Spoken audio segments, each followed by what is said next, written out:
नमस्ते बच्चों। BA second year की भारतीय राज्य व्यवस्था पॉलिटिकल साइंस सेकंड के पेपर में आपका हार्दिक स्वागत है। हम भारतीय संविधान कर रहे थे। भारतीय संविधान के प्रमुख लक्षण इसके पूर्व की क्लास में मैंने आपको करवाए थे।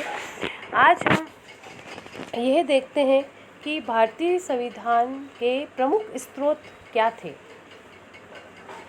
वैसे तो भारतीय संविधान पे सबसे अधिक प्रभाव बच्चों 1935 के अधिनियम का था। 1935 के अधिनियम के बहुत से प्रावधानों को हमने एज इट इज़ भारतीय संविधान में शामिल कर लिया था, लेकिन फिर भी हमने विदेशी संविधान से, चाहे वो अमेरिका का हो, ब्रिटेन का हो, जापान का हो, आयरलैंड का हो, उनसे हमने कुछ न कुछ तत्व ग्रहण किए हैं।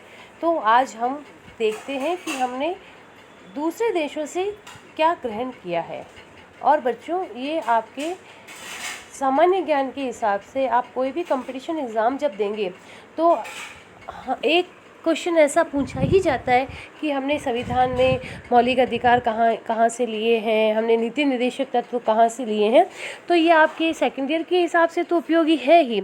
आप किसी कंपटीशन एग्ज़ाम में अगर अपियर होते हैं तो भी आपके लिए बहुत अधिक उपयोगी साबित होगा। सबसे पहले बात करते हैं संयुक्त राज्य अमेरिका के संविधान की।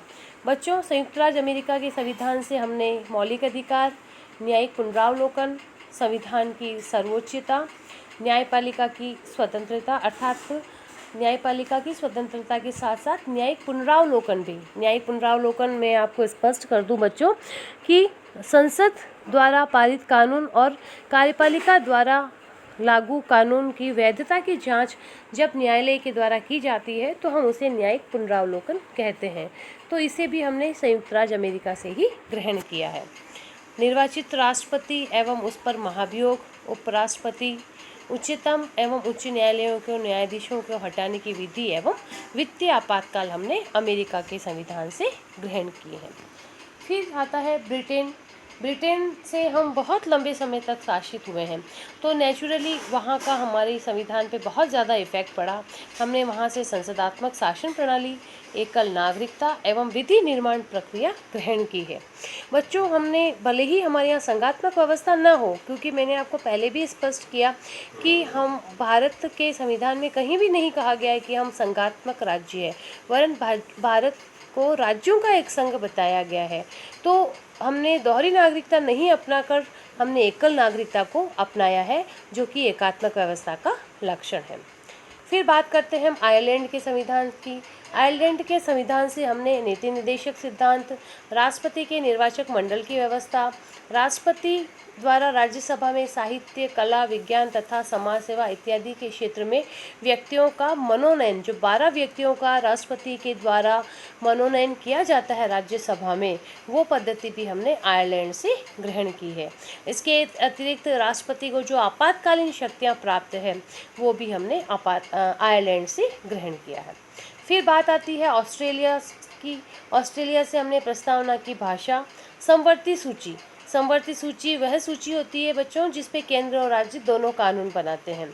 केंद्र एवं राज्य के बीच संबंध तथा शक्तियों का विभाजन हमने ऑस्ट्रेलिया के संविधान से ग्रहण किया है।